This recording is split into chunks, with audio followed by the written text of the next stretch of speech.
Let's move on to the second topic, and so a lot of interest in this as well. We have all these new options and new drugs.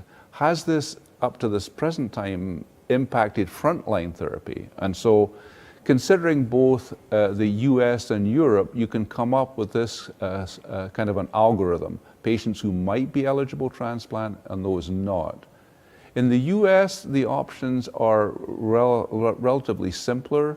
For a number of reasons we can talk about. A number of not newer, but different combinations are used in or considered in Europe.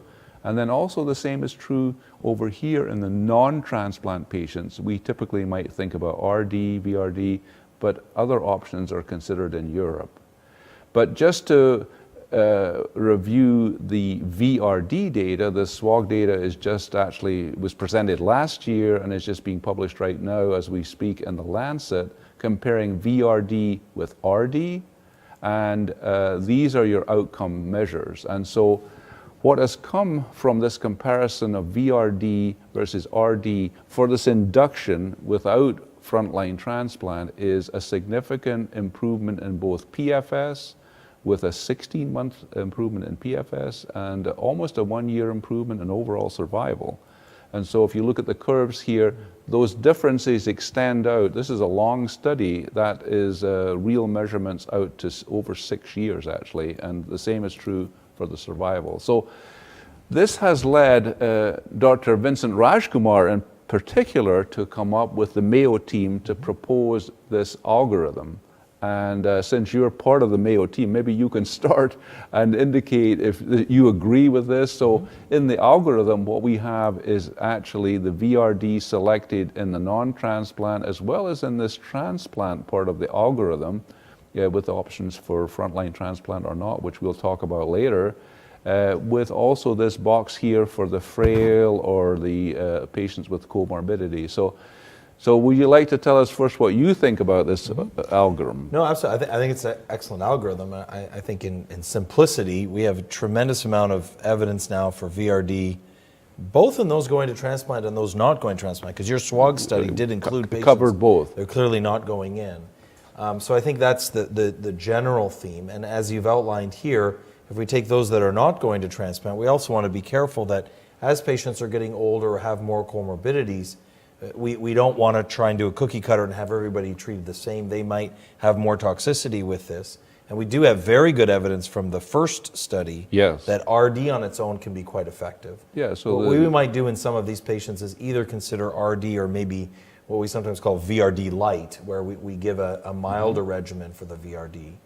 And then for transplant candidates, I would say indeed VRD is our standard of care, although a little controversial, but I think important. We've sometimes included KRD, so carfilzomib Lendex, in patients with particularly high risk or aggressive disease, or perhaps, not that that's a large proportion of patients, but patients who at the start of their diagnosis are already experiencing neuropathy, perhaps from diabetes or perhaps from the disease itself, that we want to, even with weekly subcutaneous use of bortezomib, we still see neuropathy.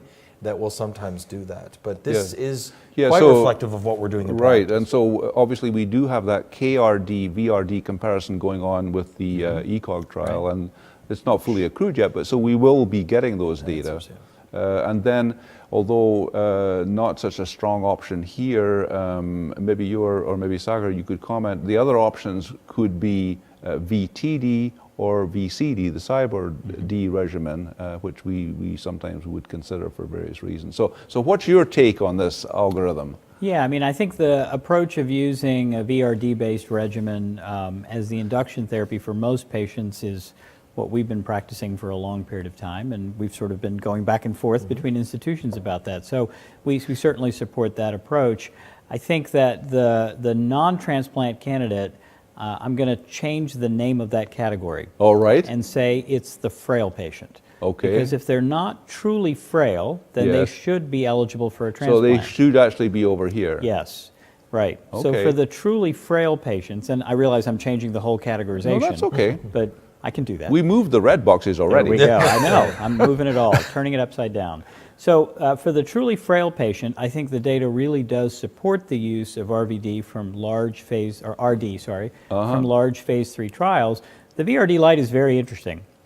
And certainly for patients that are at high risk, that might be something we do.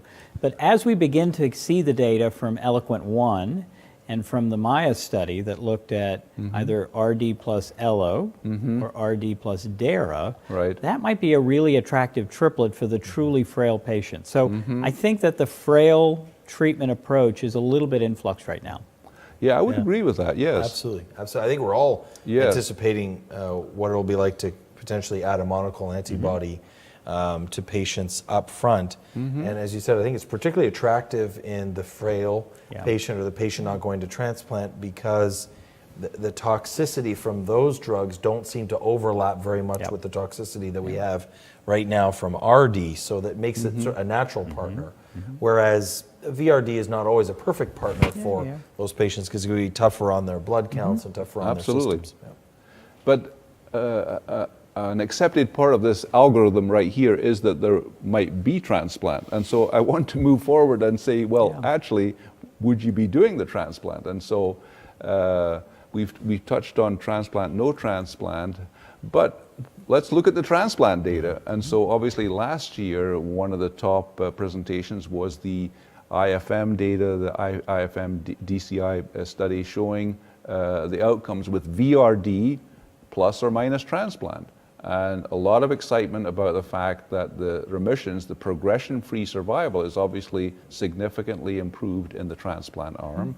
How we have the second curve though, which is a p-value which is not significant all the way out, actually, and the timing gets to be important here. This curve you'll see is out here in the 3 to 4 year range, and those curves are still right there. Yeah, the median follow-up is not 4 years. No, it's it's shorter. Yeah.